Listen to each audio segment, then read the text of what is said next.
Hello, everybody. Alright, so we're back with another review. This is not gonna become Ryan's reviews. Isn't that a kid show? I just there's a few, like I said in the last video, there's a few instruments that you don't see on YouTube that when I was looking to purchase them, I was looking for reviews. There was really nothing I could find, so I figured, okay. There's 4 instruments like that I have. I already done the Martin guitar, the fake Chinese one. I did the gold tone mandolin, so we've got the octave mandolin and the 6-string banjo left. So the octave mandolin. Here she is.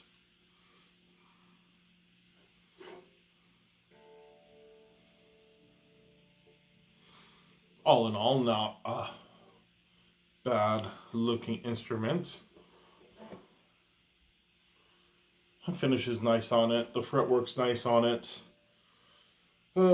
Tuner's actually pretty good. I just took it out of the case after it sat in there for probably 2-3 months, and it was perfectly in tune. I didn't have to tune up at all. It did not have a strap button. I added that. That's about it.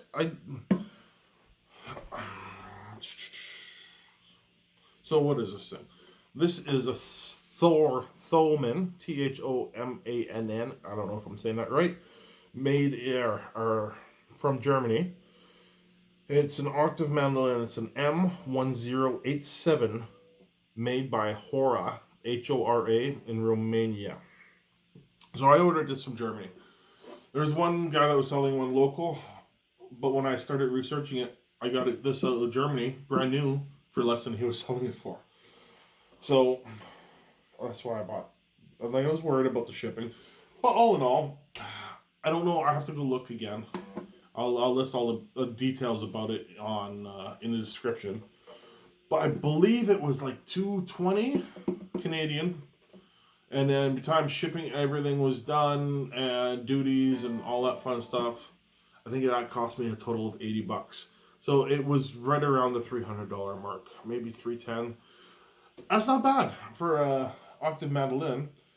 Because the problem with octave mandolins, you've got the really, really crappy ones that you can find for $100 that fall apart the first time you touch them, and then you jump to the $1,000 ones, right? There's no real mid-range ones that I've seen. Like even the gold tone ones they're like the $1,000 ones, right? So when I found this, I figured I'll give it a try, and it's just something I want to try it and see if I like. And if I like it, then I'll spend the money on it, right? But this thing, for the money, is really damn good. It's got a nice full sound. It's not like a one-dimension sound. And that was one of the guys at the jam tried it, and that's what he told me. He said because I've never played any other octave mandolins. He said he's tried them, and they've always kind of been flat in sound. Like they're kind of like the McNally's drumstick are. Like, they're just a one-dimension sound. This thing has a full sound to it. We'll get to that in a second. We'll start playing. So, 2 things about this, right? When I first got it, there's 2 things. I bought a bridge for it. An actual mandolin compensated bridge. Problem is, this is a flat top. And all the bridges you get are for an arch top. So I got that in. I spent an hour sanding it flat, trying to get it to work, but there's nothing I could do to get it to work, because even if I would have to take it down to a sliver of wood for it to fit, it was just too high. And I'm sure I could go and find some other ones. But so all I did is I took this bridge off. I sanded probably almost a quarter, because its action was way too high. I took a lot of meat off this mandolin to get this action to where it is. So once that was done, I used the original saddle, put it back. It's good enough. Like the intonation's pretty close. I'm not gonna complain about it. So that was done. I didn't do nothing with the nut except glue it in because it was loose. Tuners I left. I did add the strap button, and then this here.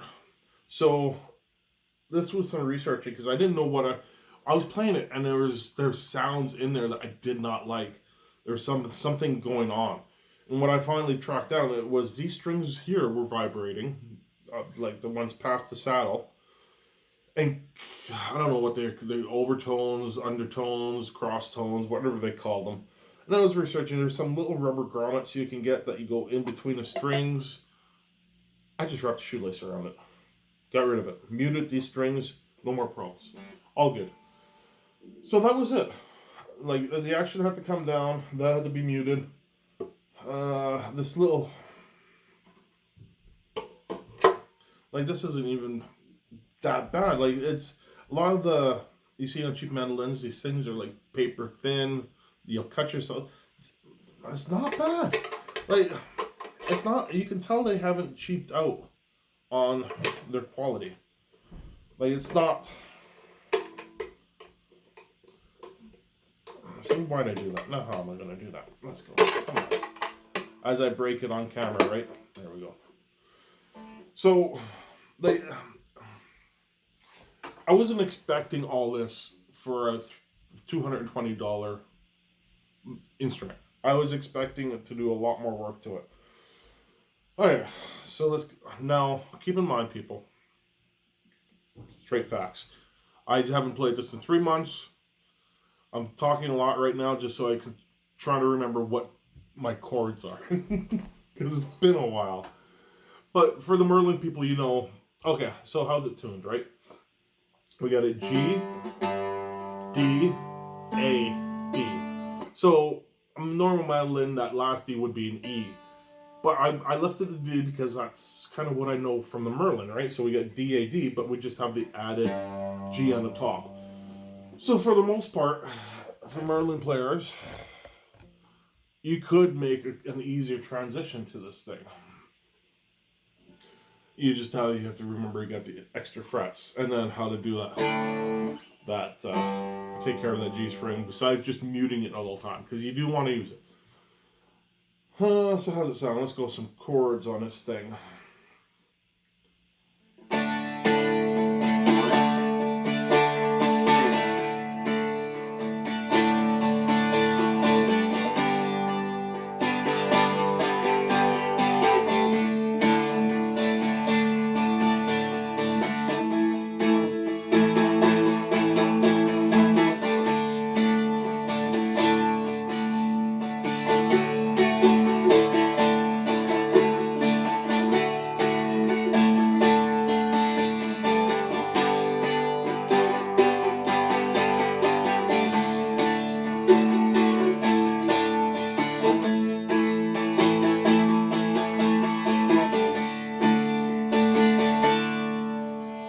Like a normal Merlin playing in D, but we got so much more we can do. And I find, even though it's tuned G, D, A, D, so you're mostly in a D chord, that this thing sounds best in G. So G, you're just holding one note down.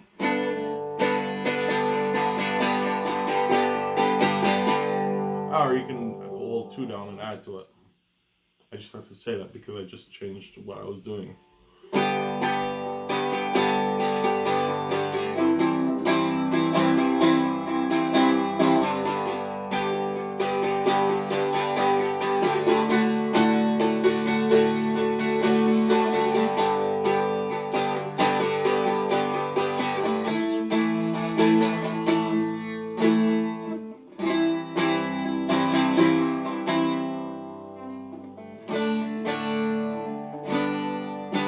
So, strumming is good. I'm still a work in progress. I'm still learning chords. Luckily, a lot of the Merlin stuff does translate, like the B minor. You just add the brit above it. The A works, but you just add the one above. We already done the G, the D. The E works. You have to add the pinky up there. But that's really your bar chords, because you got your D, your E, yeah, your F sharp, G, and so on and so on and so on. Picking wise, though, this thing sounds great with picking. I'm a little rusty, like I said.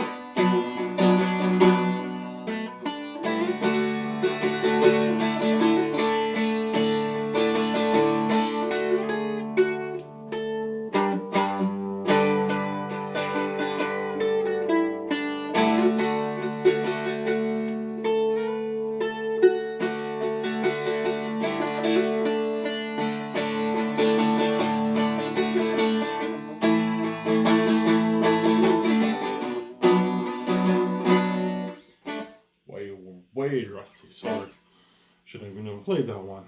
I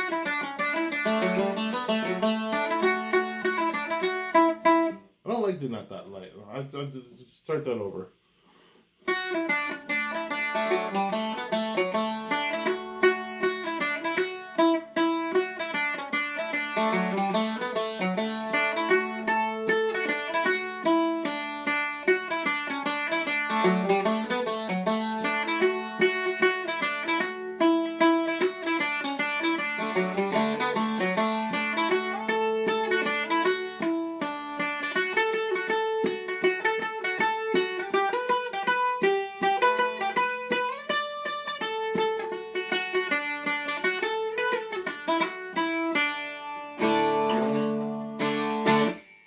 So picking wise, this thing does really work well.